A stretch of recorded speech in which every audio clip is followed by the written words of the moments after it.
We're going hats today, bro. Hats. Yeah, I didn't feel like doing my hair. Oh, hold on, though. I gotta show you though. Just shit, bro. Got the hard line, baby. Got the hard line. Gotta watch the shave, bro. I told you, you gotta, bro, comb over, hard line, bro. Keep you out of trouble. I'm telling you. Well, I It's a don't lot know like, if we ever talked about that on 56. Well, no, I if don't we think we did, did. I don't think we did. I don't well, think we did. we'll talk about it for 2 seconds. Yeah. 10 years ago, I don't fucking know, but we were deputies, and I had a shaved head, and I wore a glass, and I was still clean shaven, and I wore glasses, and I was probably getting in, I don't know, 20, 30 use of force fights, like scrapping, fighting, a year for like, I don't know, 2 or 3 years. And I think it was you though. I think it was you. And you said, bro, you look aggressive. You said, I don't know. You used to be like, I don't know what the fuck's going on. I remember this because we were actually 56 and we were talking about it. You're like, bro, I don't know what the fuck's going on. Guys are talking about. Why does everybody want to fight me all the time? You know, they fight me all the time. I want to get put on the early warning system, blah, blah, blah. And I said to you, I was like, bro, I was like, you know what it is. I was like, it's your haircut. Like, what do you mean? I was like, bro, first of all, you're 6'5". We're both large dudes. I was like, you freaking have I was like, your appearance is a little bit more aggressive than you would probably want it to be. Yeah. So you should grow your hair out, put your fucking contacts in, do a comb over with a hard line, and ever since you did that. Bro, I don't think I've been in a fight since. Yeah. There we go. I haven't been in a fight since. And I got some frame glasses, and I did wear contacts. And I remember walking into the barbershop. It was a Puerto Rican barbershop. And I said, and my hair was all bushy because I was trying to grow it out. I said, listen, I need a fade with a comb over and a hard line. The dude stopped for a second. He's like, hold on. Do you know what you're asking for? I was like, yes, I know what I'm asking for. He's like, all right, man. And he did it. He's like, and I remember when I showed up, you were laughing. You started laughing your ass off, bro. There is something to it. I have not been in a fight since. And I still approached everyone the exact same. Fucking hilarious, bro. Fucking hilarious. And I've maintained it. So fuck it. Now it is who I am. There you go. So let's see. I'm still recovering from. So how long ago did you have your knee surgery? I had mine in almost the end of December. All right, so it's been a few months. Yeah. It's been 6 months. All right. Well, again, yours wasn't a knee replacement. What I will say is, I had my first session of PT today, physical therapy, and I'm excited because I haven't been able to bend my knee past 90 degrees for 10 years, and I'm 40 years old, and I'm still, which means I'm very young because I walked in, it's a bunch of 70, 80-year-olds on crutches and fucking walkers and shit, and I'm like one of the youngest dudes in there. And even the physical therapist is like, I had to double check your age because you're very young for a knee replacement. I was like, I've needed this bitch for a long time. So we're going through all the stuff, and I'm bending my knee, and I'm fucking cranking, and I'm doing all the things. She's like, easy. And I'm like, well, I want to fucking stretch that bit. She's like, all right, hold on. She's like, I see I'm going to have a different problem with you. She goes, most of my patients, they're like, oh, it hurts, and have to like push it. You need to listen to your body, and if it hurts, then stop because you're going to tear some shit. She goes, all those muscles around your knee haven't bent like that in 10 years. She's like, you need to take it easy because I've been grinding that bitch. I'm PT, I'm doing my physical therapy 3-4 times a day. I want to bend it, but today I was able to get 100 degrees. There we go. That's a big deal, bro. I haven't done that in 10 years. That's massive, and I'm gonna eventually be able to get it to like 120. Which she laughed at me because I took my left knee and I bent it as far as I could. She's like, all right, yeah, 120. She's like, you got big legs. She's like, I was like, is that not good enough? She's like, 140. I'm like, on a knee? I was like, hell no. I was like, I'm not 8. Like 8-year-olds could just throw they sleep folded up, in a goddamn pretzel. Yeah, I remember. I ain't been able to do that in a long time. But it's and I have noticed this too.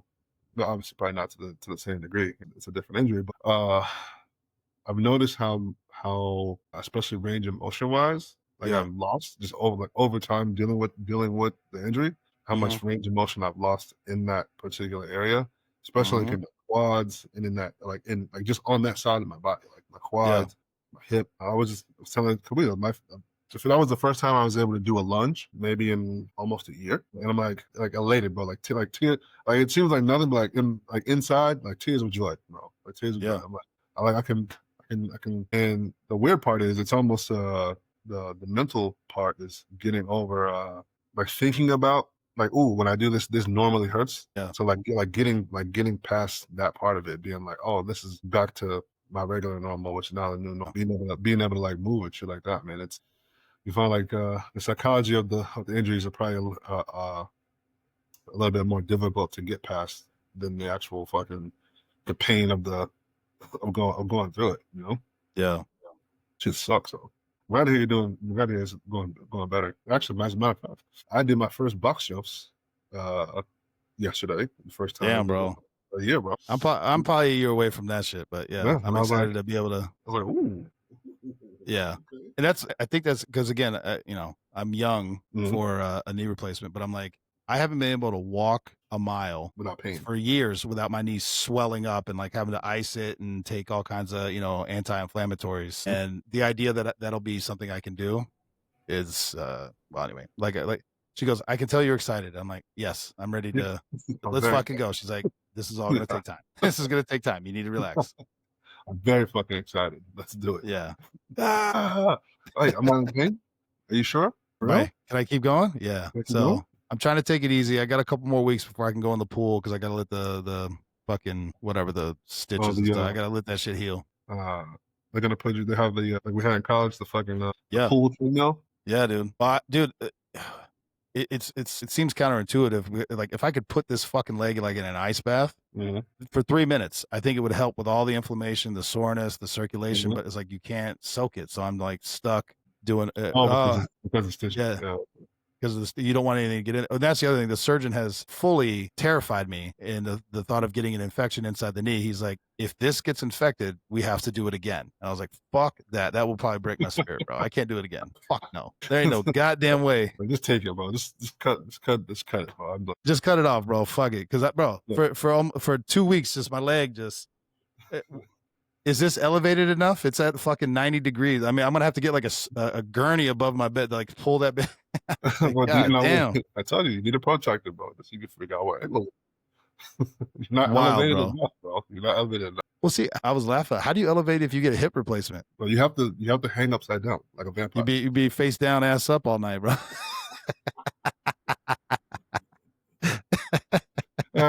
It's fucking terrible. All the blood rushing to your head. Shit. Yeah, man. Let's see other things. So I'm excited. I'm pumped, bro.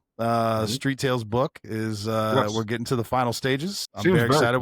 Dude, it went quick, man. I got 2 more sections left, yours and Adam's, and I got everybody else their sections today. But yeah, it's gonna be quick, man. I'm looking forward to it, and hopefully we'll be able to do some go out and do some speaking tours with it and book signing stuff. And it's one of those things where talking to the publisher, I was like, well, I've got Maine, I've got Georgia with Monte, Florida with you and Mo, New Jersey with Adam, and we can go out to LA with Joe. And I said, let's fucking get after it. You know, I think these are important stories. Speaking of, you brought it up. I'm looking forward to very much is our LA trip. Yes. All right. Well, we'll talk offline about that because I need to start getting that solidified too because I got to reach out to the studio, so I need to get that locked in. Yeah, I'm looking. You just brought that up, and I'm just like, ooh, I almost forgot about the training shit we haven't going on lately. But definitely excited for that one. Not only the election, but the book thing got me on that, and I'm like, that's gonna be a lot of fun. Not just because it's California, but just because it's an opportunity to kind of just sit down and just do it for like some days straight. It'll be fucking great. Yeah. You know what? Let me write that down because we gotta lock that in and get some episodes, and I gotta talk to the studio, make sure we're good to go. It'll be worth it regardless. But LA trip. Plus, it's just such a difference when you record in a professional studio. I can tell you, I've been on when I was in recruiting. I went and did like an impromptu. They told me literally like the day before, hey, the person we originally had scheduled to do this interview on behalf of the office can't do it, so you're up. I'm sorry, what? Excuse me. But it was a pleasurable experience, you know, for sure. It was a radio show. I was about to say, did they put makeup on you, bro? Yeah. Well. Oh my God, they did, bro. You remember that the YouTube commercial? I do. Yeah, I've done the makeup thing, which is crazy to say. I had the camera makeup on for the YouTube commercial, and then but it was like I said, it is a different experience when you're like hooked up to like you know, legit like in studio like equipment. You know, I was like with an actual engineer and a producer, dude. Yeah, it's legit. No, it ain't. Yeah. It's lights, camera, action. Let's go. Yeah. So I'm like, oh, that's great. Definitely good. It was a nice experience, but I'm definitely looking forward to meeting Joe and getting out there doing some recording to a degree, especially in that Fuck studio. yeah. Learning some of the history of the studio. I'm like, oh, just to be in the studio. Yeah. In general, it's going to be fucking amazing. Not let alone to kind of like say, hey, I've recorded in the same studio as so and so. It's nice. It'll be good. Yeah, dude, it's fun. It'll be worth it. Yeah, you just reminded me. I got to reach out tomorrow. I'll talk to Tina and Jeff. That'll be a good time. And yeah, dude. So yeah, we got a lot going on, man. A lot going on. Which one do you want to jump into first, brother? The interview I did with the French PD, the athletes, Secret Service, or the Epstein stuff? Which one we want to do first? Let's knock out the Epstein there real quick. Because I know that thing is crazy to me. All right, let me just give you my take. And this is what frustrates. Oh, hold on. First shout out, blackout, blackout, bro. We got the same shirt on, baby. Represent, baby. Represent. Thank you, John. So Epstein, this is what I'm very frustrated with, is the way that they're handling it is so atrocious. And I'm really not putting it on Trump, so to speak, because he's like, dude, I'm immigration, terror. He's doing other stuff. He's like, what are we talking about? It's almost like Allen Iverson. He's like, we talking about practice, bro? I got other shit going on. Ask the DOJ. That's not my thing. I don't have nothing for you. But this is the point. You arrest a guy for trafficking children. Who were they trafficked to? Right. So that's when everybody's like, is there a client list? If so, when will we get the client list? And for a year now, they've said it's on my desk, and they're like, and now they're saying we have all this child porn and we're not going to release the victims in the video. And everybody's like, nobody wants that. Nobody wants to see that. Nope. Who were they trafficked to? Who was it? Otherwise, was it all just Epstein? You could say that. Obviously, we all know that that's not true. But it's like this whole word game, shuffling the dice. And it's like, where's the client list? We're not releasing this. It's child porn and we don't want to re-victimize. That's not what I asked you. I didn't say where's the victim list. I said, where is the client list? First of all, they won't answer the question. Where is the evidence? You arrested this man. You arrested him. You charged him for said things, right? Okay, where's the evidence? What are we doing? And then you have the quote from the prosecutor in Florida that basically they gave Epstein a sweetheart deal because they're like, hey, he's part of the intel community and he was doing this as part of a national security. And he said that out loud in a press conference. And then everybody's like, well, is that true? We're not releasing the victims. Answer the fucking question I'm asking you. Wait, hold on. Yeah. To the point where I'm like, as the women would say, gaslighting me. It's like, bro, I was like, hold on a second. Let's back up. You've been saying all this time, you're doing this, you're doing this, you're doing this. You arresting them, convicting them, put them in jail, but you're not going to tell us what it was for. It's suspicious, bro. Yeah. And I was listening to some other podcasters and people who talk, political people, and they're like, by doing what they're doing and not answering the fucking question, it's now like it's basically now like, with Elon Musk. Well, you want to know why it's not out? Because he's in the list. She's on the list. He's on now nobody, you can say that to anybody.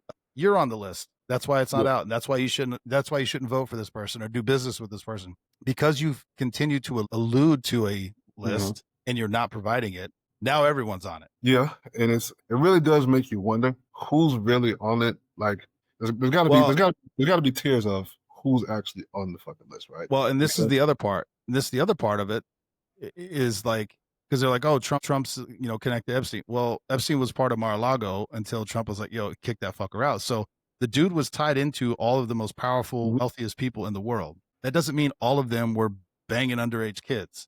But by not releasing anything and not separating, hey, if there's all these videos, who's in the fucking video? If they're like powerful and rich, you know who they are. It's not just Joe Schmo down the street getting flown out to the island. Now you're just guilty of just being in the same space as this person at any point in time. It's like it's similar to the Diddy shit, right? Like, oh no, he's been doing all this crazy stuff, blah blah, whatever. It's like, you've been to a Diddy party. Okay, well, you can say that about a lot of fucking people. Oh yeah, there was 600 people at every party. Yeah, doesn't mean they were all doing Diddy shit. Exactly. Tell us what the fuck is up. Like, what's happening? Like, I want to know. Yeah. Not just because. For me at this point, I'm like, who's got the pull to keep this from coming out? Yeah. Like, to me, that's the bigger issue, is who really has the pull to stop this when we can all see what's happening, and then be like who's scary enough that they'll be like, nah, I'm still not doing it. Yeah. Like, hey, if you don't talk to me, you're going to jail. And like, then in that person's mind, the back of their head, they know whatever, they're like, not worth it. Yeah, Nope. we're not gonna do it. I'm like, Yeah. that's what I want to do. And I think it was Michael Knowles, maybe I'm trying to remember, but he's like, the JFK, the MLK, Epstein, all these things. He goes, these have been things that the government has suppressed for 60 years, 10 Yeah. years, 5 years, whatever it is. He goes, what makes you think they're now going to just release it? He's like, you're Yep. never going to get it.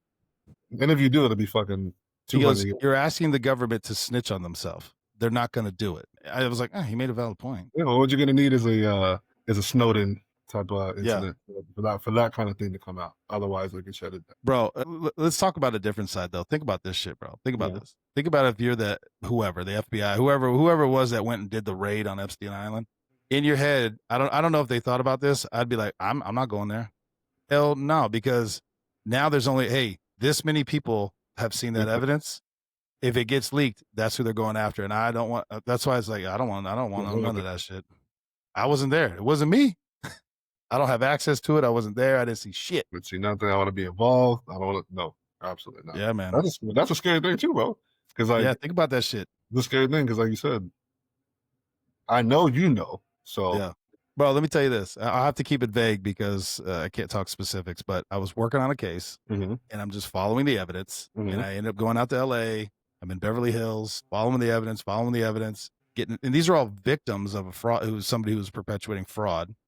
And I end up going to this mansion in Beverly Hills, and I'm just trying to get all my victims. That it was a name on a sheet. I don't know who these people are. I go in, I'm interviewing, and the guy's like, "You don't know who I am, do you?" I was like, should I? I don't know who you are. He's like, "Yeah, I'm surprised that you're here, not the FBI and all these other things." I was like, "Why?" He goes, "Oh, I've been under surveillance for like 10 years." I'm like, "Wait, what?"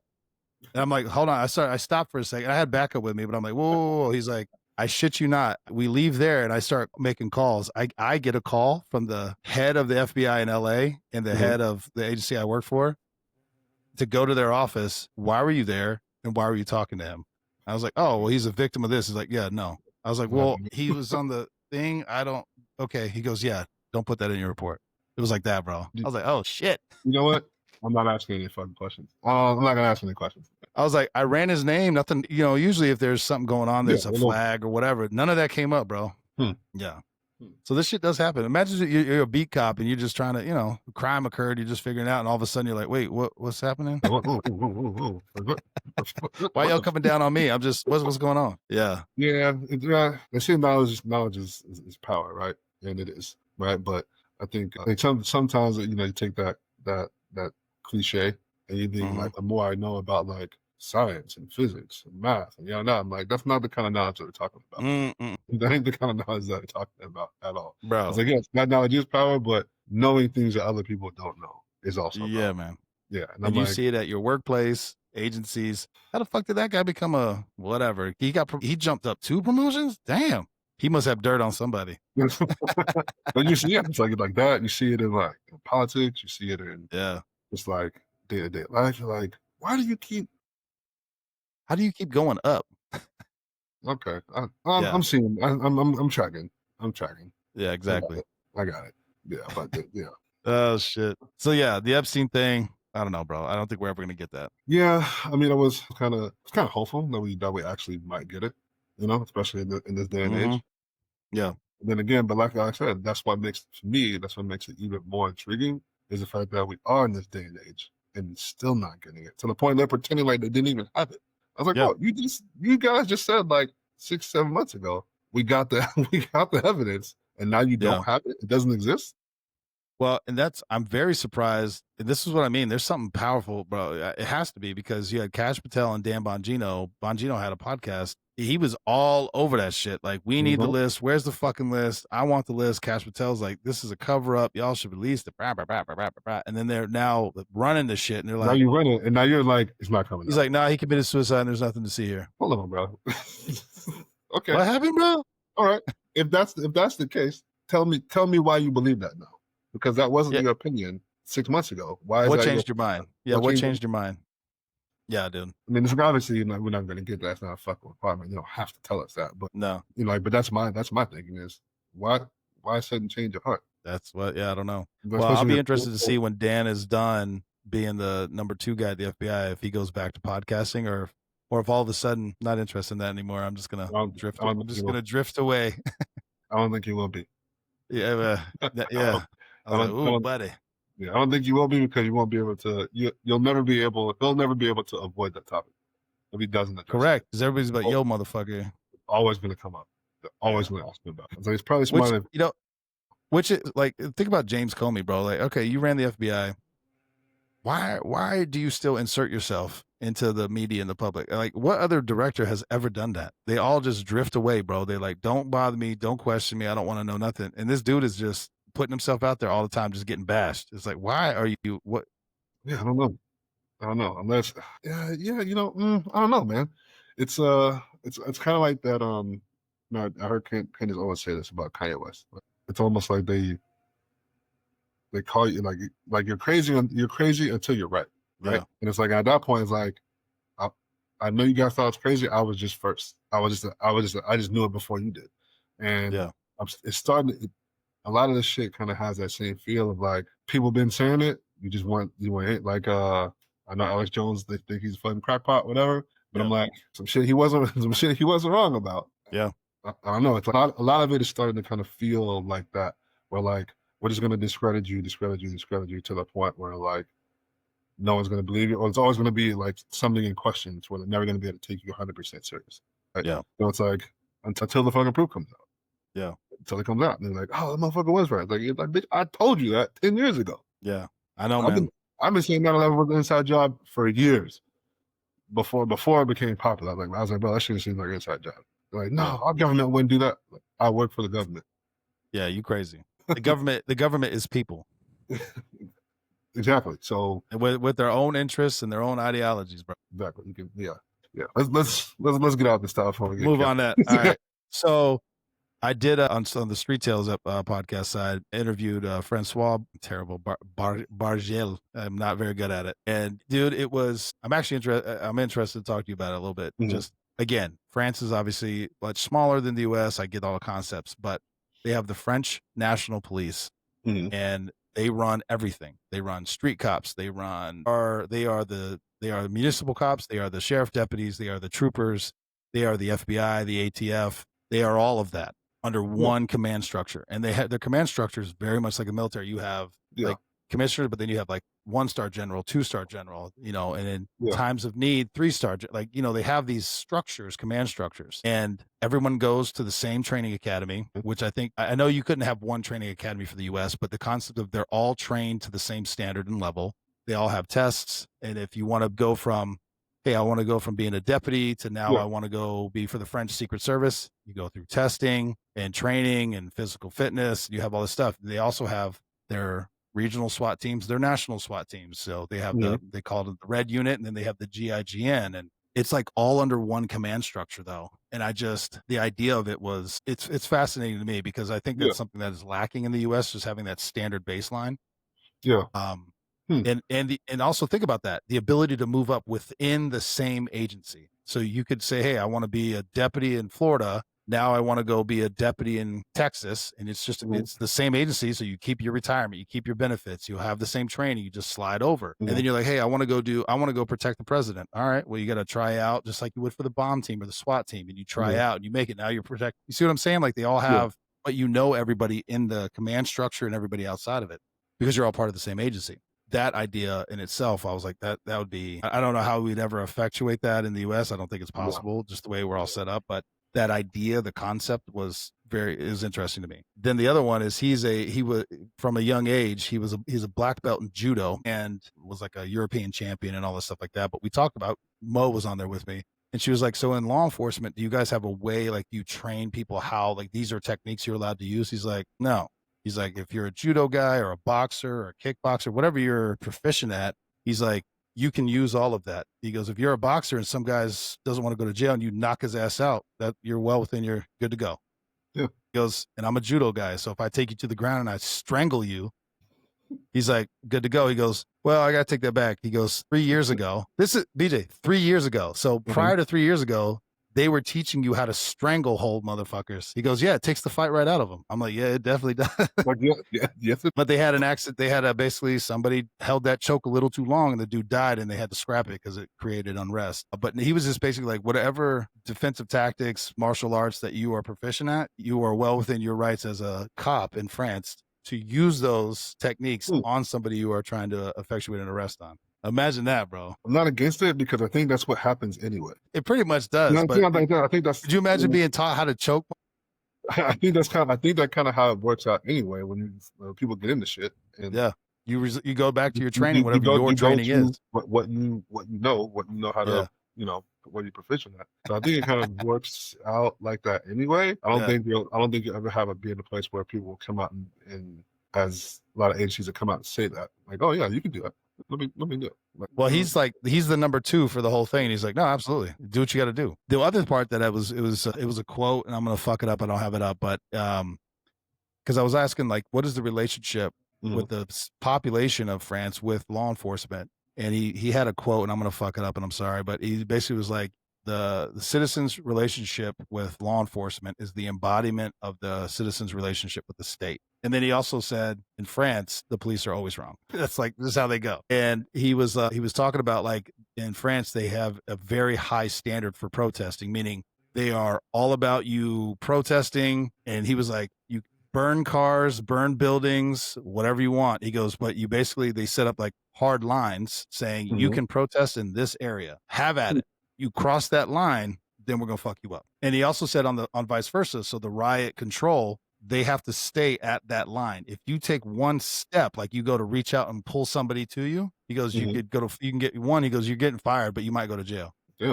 Okay. He goes, so it is a hard line. That's how serious they take it. I was like, really? Burning cars? He's like, yeah. They're allowed to protest. I was like, that. I mean, I didn't want to be combative. I'm like, that's just destruction. That's not protesting. You're just destroying shit. Yeah, but I guess my question in regards to that would be, what's the recourse for the people who shit they're burning? I mean, like if you let them protest, you just let them burn all my shit. My feet is let them burn my shit, and then what's the what are we doing here?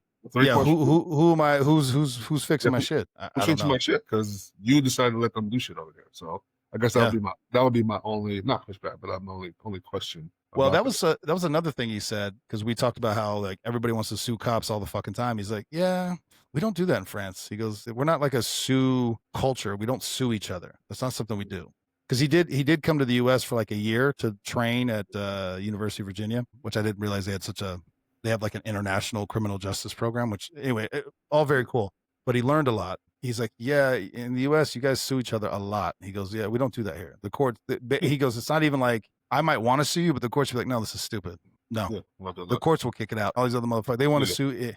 Hey, he scratched my side mirror, running after a bad guy, sue him. It's like, no, get the fuck out of here. Not to put them on blast, but just that's the biggest one in Florida that I know. I'm going to get sued, bro. I guess you could say that's part of the beauty of this seek competition, I guess, in the court. Well, isn't it Charleston White who talks about like he would sue everybody he ever worked for? He would read all their policies, and if they violate, he'd sue them. He's like, I'll take my 10 grand and I'll go find another job. I feel like he wasn't being serious, but I mean, I don't know, bro. I'm sure there's people who make a living doing that kind of stuff. I mean, he's a professional troll, but I don't know, man. No, he's the professional troll, fucking goat, bro. Just saying shit to get people wilding out, bro. And they fall for it every time. It's like, who cares what that dude says? Who gives a shit? I don't care what he says. I don't care what a lot of people say. Because didn't he was we talked about last time, he was going off on King Von and all. It's like, bro, are you crazy? He's like, I'm in Texas. What are they gonna do down here? I was like, all right, bro. I don't want that heat, bro. I don't want no one to try to come find me. Yeah, I'm good, man. I'm good. Fucking crazy. I'll leave people alone specifically for that reason. Damn right. Damn right.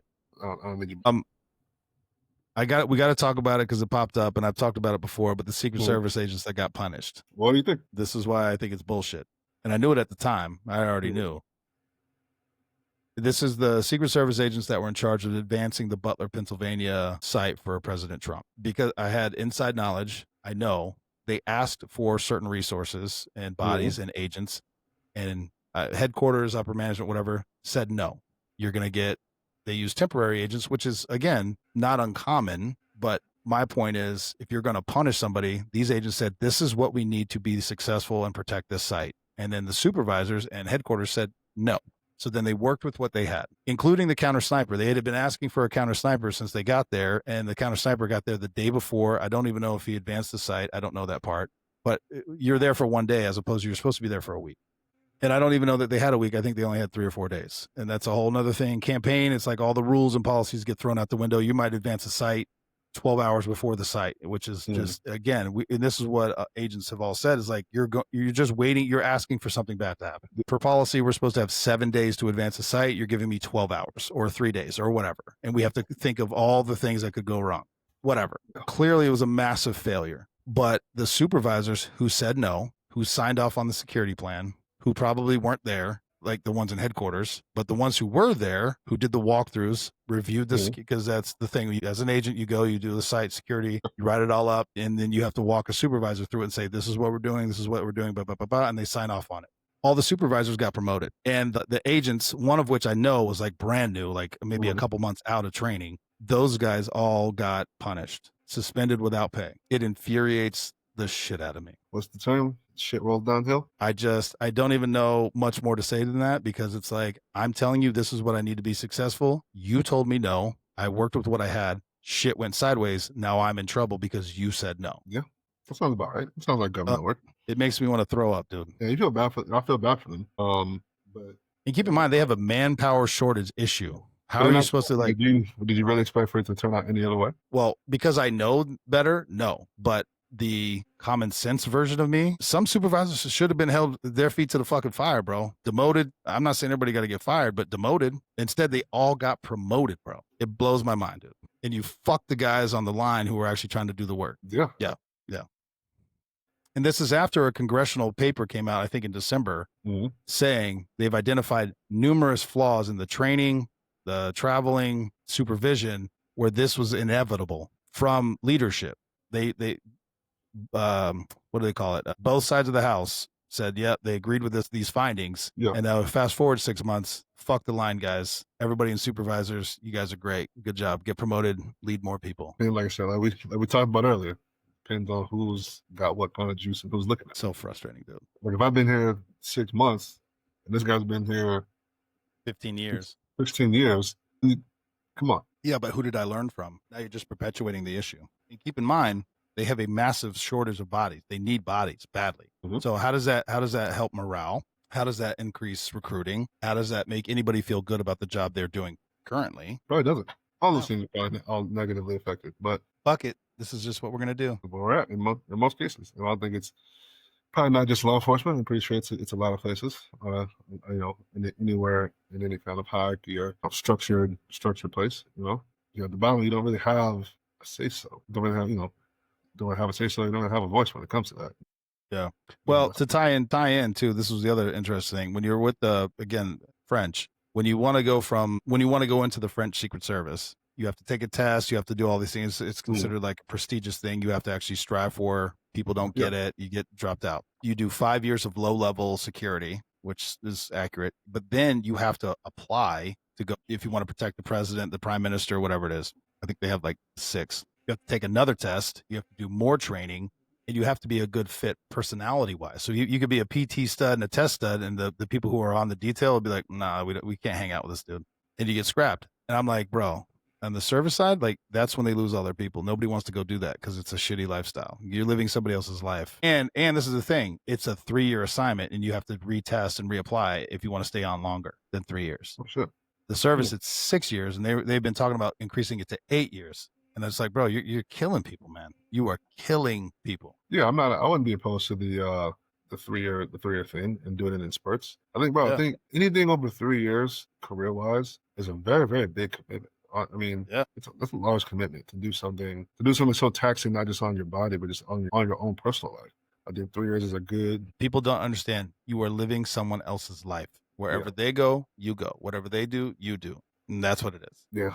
You're constantly on the road, away from your family, your friends, your kids, whatever it is. In 6 years, you're doing that. Because I think about myself, I did it for 2. If it would have been like, hey, you got 1 more year, I probably would have stuck it out. Be like, all right, now I can resettle. I could reset myself. And to something else or do some other version. 6 years, bro. It's like your kids could be in middle school and graduate high school before you're done. 6 years is a lot, bro. Yeah, dude. Man, that's a lot, bro. That's a lot. You have a baby, and then by the time you're done, your baby's in kindergarten, first grade, whatever. And that's how long you've been on the road gone. Yeah, no. Yeah, bro. They don't care though. They don't think about that shit, man. Right, and again, this isn't the line agents. I'm telling you right now, the one thing I miss the most is working with my team, my guys and girls, whatever. Well, yeah, but I mean that's always. But it's like the leadership, they just don't give a fuck, bro. But I mean I think that's everywhere, bro. You know, it's like that's what I was having a conversation with somebody the other day, and like it's even just like on those. I mean, we've been on hundreds of squads, right? You know, the shit. How it is here, you know, it's always ever changing. There's TDYs, different units. Your squad's always changing, but that's what makes it. Sometimes, bro. Sometimes the job fucking sucks. There's, you know, sometimes it's hot. Like the days suck. You know, the assignment's not that great. Whatever. It's like, but that's what makes it fun, and that's what makes it bearable. Is the fucking squad. Like the people you are experiencing this with is what makes it. So when you don't have when you're not enjoying the people that you're working with, let alone when it's difficult to always enjoy the job, it's not a good fucking recipe for success. Correct. Well, I will give this one side note because this is popping up again. People are like, "Oh, Trump was never shot. He was shot in the ear." Mm-hmm. Did. Now, what I will say, it was a nick. It doesn't, to me, it doesn't matter, dude. A bullet went right here. Even if it missed him, it's like still like too close. I don't want to live that way. But it nicked him. Was it necessary to then go 2 days later and have a pillow-sized bandage on your ear? Probably not. He did he need that? No, I'm not a doctor, but I'd probably say no. You could have the nick and be like, okay. But my point is this: it's like, what does it matter? 2 people are dead, bro. Those were real bullets. Yeah, they keep forgetting that. They keep forgetting that part of the story. They leave those people out. It's like this. It still happened, even if nothing grazed him, came close. Like I don't know why it takes away from what happened, the event, right? Mm-hmm. I don't know. I'm gonna stop on that because I don't know. I don't know where I'm gonna go with that. But it's just it's like, why can't we all just live in reality? It's like it happened. The fact, he got up and had the thing and all that. There's variations of that. I talk to people who believe it didn't happen or that was asinine. And I could tell you as agents, we were all watching it. Let me do it this way. When Reagan was shot, the detail leader grabbed him by the body in like a bear hug, took him, threw him in the limo, stripped him down, ripped all his clothes off as per policy. And that's the only reason he even knew he was shot, because he stripped his ass down naked. It was like making sure he's not, and they're like, oh my God. And they took him to the hospital. To me, watching it unfold on TV, I was like, what is, either you dogpile him, you cover him with body armor, or you pick his ass up and you throw his ass in the armored car. You know what I'm saying? Like this whole, like getting his shoes and making sure he's okay. I was like, bro, bullets are flying, bro. We need to go. Like we need to go now. Still in the line of fire, clearly. Like we don't know what's going on, dude. Yeah. All these things can be true at once. And the whole thing seemed chaotic, but like you said, it is chaotic, bro. Think about what's going on. Like that should never have happened. You were like, oh, he didn't get shot. I was like, well, can we at least agree that he had, at a minimum, got shot at? Can we agree? There's people dead behind him. Can we agree on that part? Because how do we explain that? Yeah. It's one of the things about the shit seems so crazy. It's happening all the time. And it's like, not even that into the like, and in some cases, it's like, what is this a distract where something else is going on? Right there, seemed a little more chaotic than normal. But well, now I would say yes, but when it happened, no, it's just that shit happened. Yeah. So when it makes sure I was like, what the fuck is happening in the world? Yeah. What is going on? And then, you step into your normal life, and it's like people are like, yeah. Again, this is why I always watch the fucking news. But it's like, bad thing. All this is happening. And you step outside the front door, and I'm like, well, no, man, it seems fine. It's not raining. It's not raining here. Yeah, it's like, well, my phone works, the internet works, my lights are on, the AC's rocking. Mm-hmm. I'm about to go eat some good food. What's happening? The world's falling apart. Oh, okay. Okay, well, maybe where you are, but not where I am. It seems here. I want to touch on this too, and you tell me what you think, because this was the other thing, and I think this was on the news or something. Again, everybody has to have a fucking shitty opinion because it's Trump. They're like, they think it's all bullshit because they're like, who when you're getting shot at, you're worried about your shoes. Once again, BJ, people's houses have been on fire, wild shit's going on, and they run out and they have like a spaghetti strainer in their hand because that's what they felt like they needed to grab something. You don't know how you're going to react when shit's popping off. You just do stuff that you're like, it's happening so fast in your head Mhm. that you don't know how people are gonna process and react.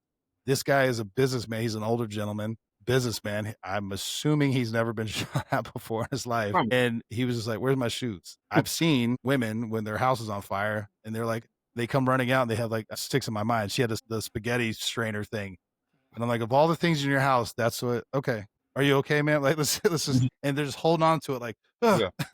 Like, now I'm confused.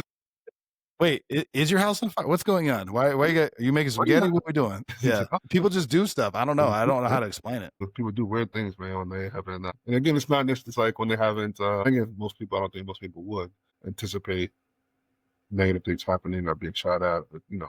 I don't think most people anticipate plan for bad things to happen, and not necessarily bad things happen to you. Yeah.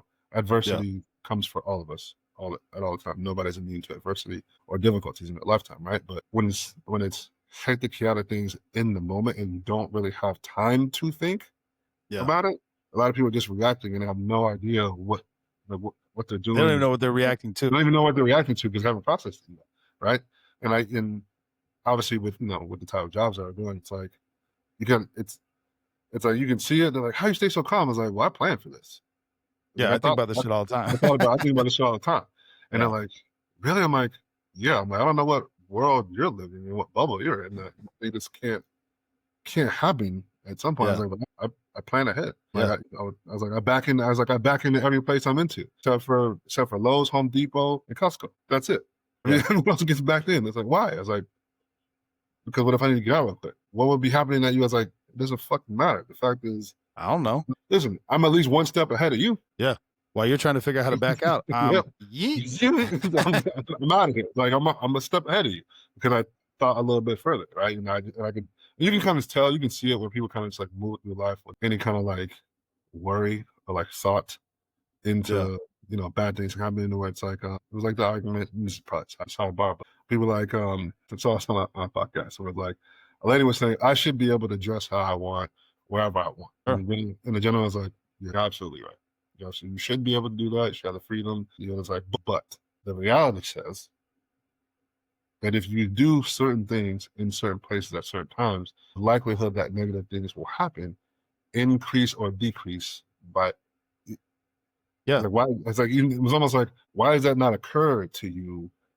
But I was like, you're right to do something doesn't mean that bad shit won't happen to you. It's like we try to prevent it if we can. I don't Yeah. understand. I think most people don't take that next step Nope. in a thought process to account for that. I'm like, well, that's what you fucked up. I'm not saying that you deserve it's bad thing, something bad happens to you, I'm not saying you deserve it or not. I was like, but this probably could have been avoided had you thought a little Yeah. bit more ahead. And I think people need to realize there's bad people, bro. There's bad people that just want to do bad shit. Yeah. Yeah. It's just what it is. Bad things do happen. And if you can't prevent everything, but in some cases, you're like, the likelihood of something bad happening if I do this is probably a lot higher than if Well, we talk about this all the time. Oh my God, I can't believe I can't believe a drunk driver hit me on New Year's Eve. Okay, listen, it could happen at any time. I agree. It could happen at any day of the week. I agree.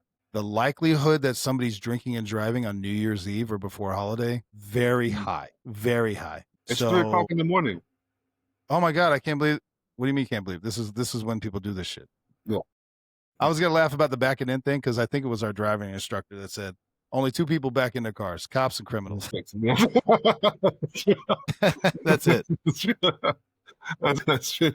I'm like, listen, that's what I was like, I was like, what you got probably like, what are you doing? Like, I'm parking. I was like, you're not back in? It's like, it just takes too long. I was like, I was like, well, for me, Get better at it. it's easier for me to back into fucking places than Yeah. to pull in the parking spot. Actually, I Yeah. think. But I'm like, Well, I'm gonna add one. People who drive big trucks, because now when you drive a truck, you got to back it in because you can't get the fuck out. But yeah, well, the first few times you do it, yeah, it takes you a minute to line it up. But once you've done it a 1,000 times, I think you're right. I think it's harder for me to pull in straight because it doesn't feel right than it is for me to just back in. yeah, it's definitely harder for me to just pull straight into a spot. I'm like, oh, I'm like, I Yeah, can't it even doesn't see. feel right. Yeah, Like, you're I like can see the looking front up. too. I'm like, like I have no space. Fuck it. I'm back out and I'm back in. Ah, I can't. I don't like it. I don't like it. I don't like it. Exactly, bro.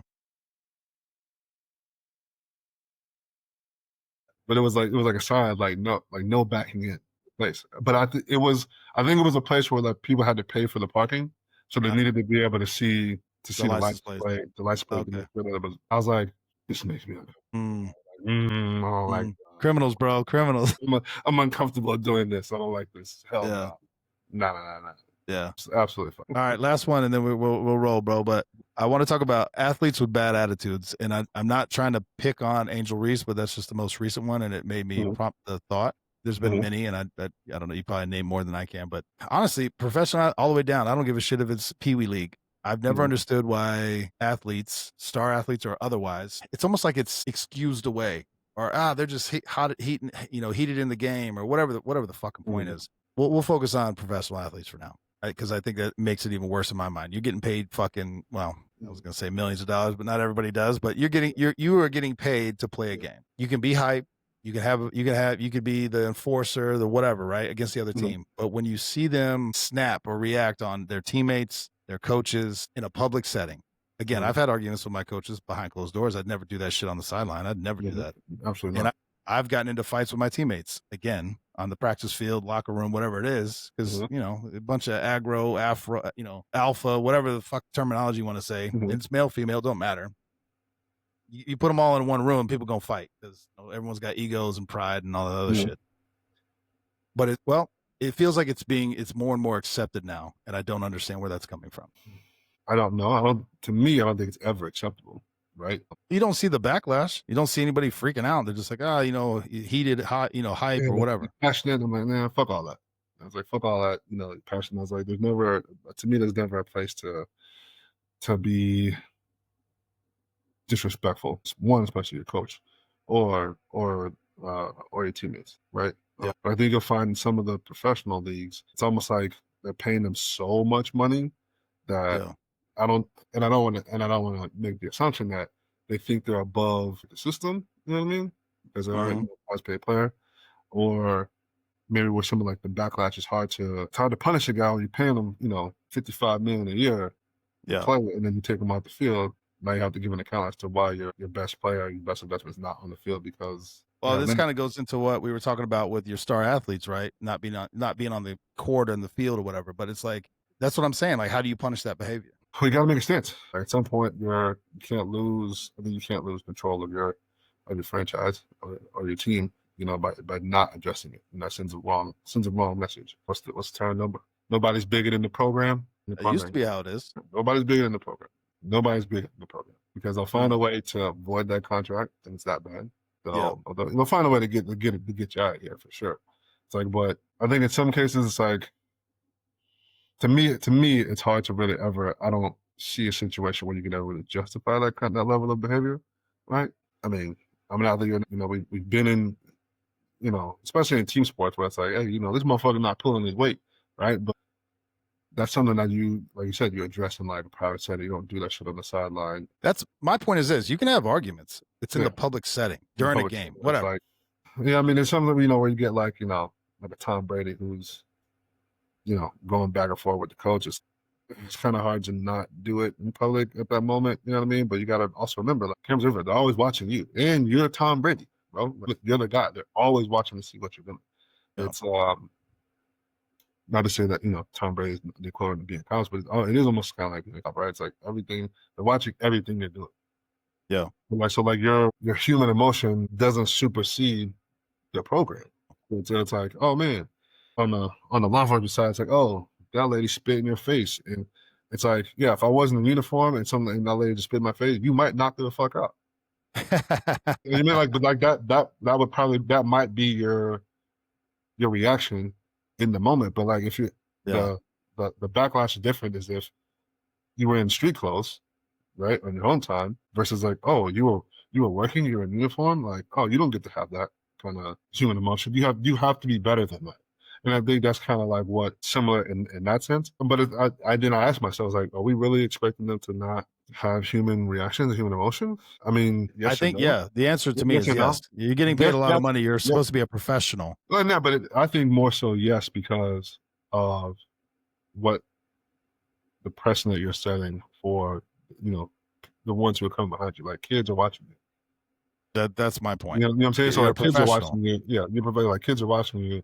Hey, maybe you should not, scream in your coach's face or have a back and forth or exhibit this kind of behavior. I'm not saying that we don't understand that it's not right or whatever. It's like, but I think I would like to see when those kinds of things happen.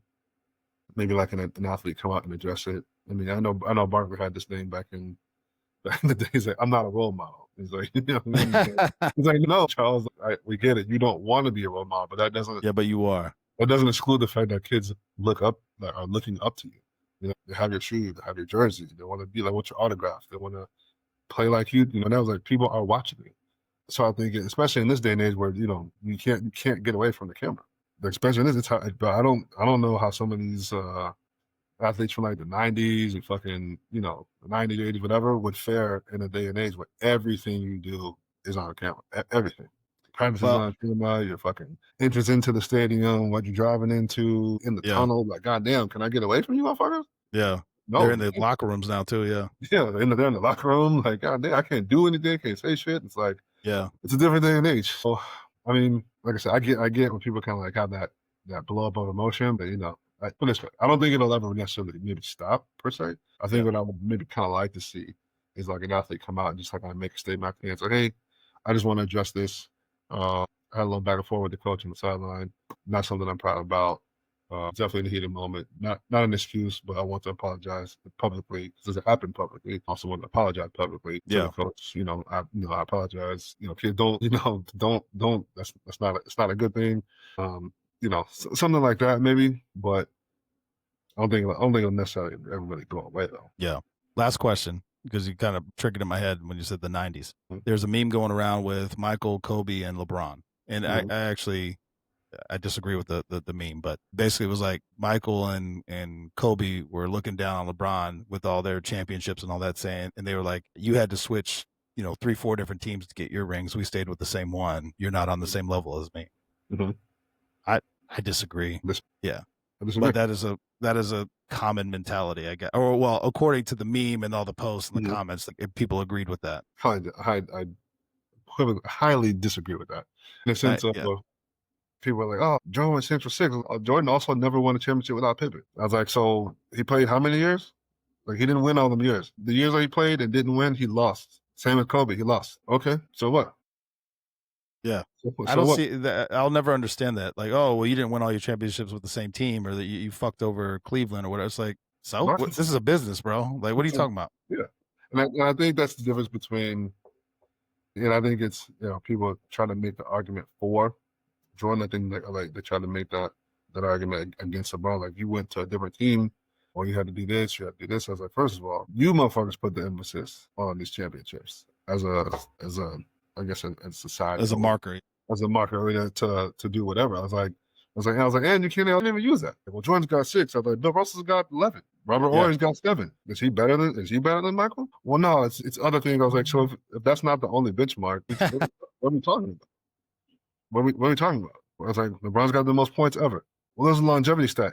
Isn't the point to play as well as you can for as long as you can? Yeah. So now we're knocking them for that? I don't know, man. In most cases, right? And again, like I said before, that's why I don't go back and forth with people. Is people are only going to argue for their points and not really taking the other point. So I'm like, once I see that happening, you got it, man. You win. You know what? I'm not going back. It's not a bigger part of my day. I think who I think is the best, and I like who I like. You like who you like. Okay, we'll keep it at that. Yeah. Boom, buddy. Yeah. That's all I got. That's all I got, brother. That's all I got. All right, bro.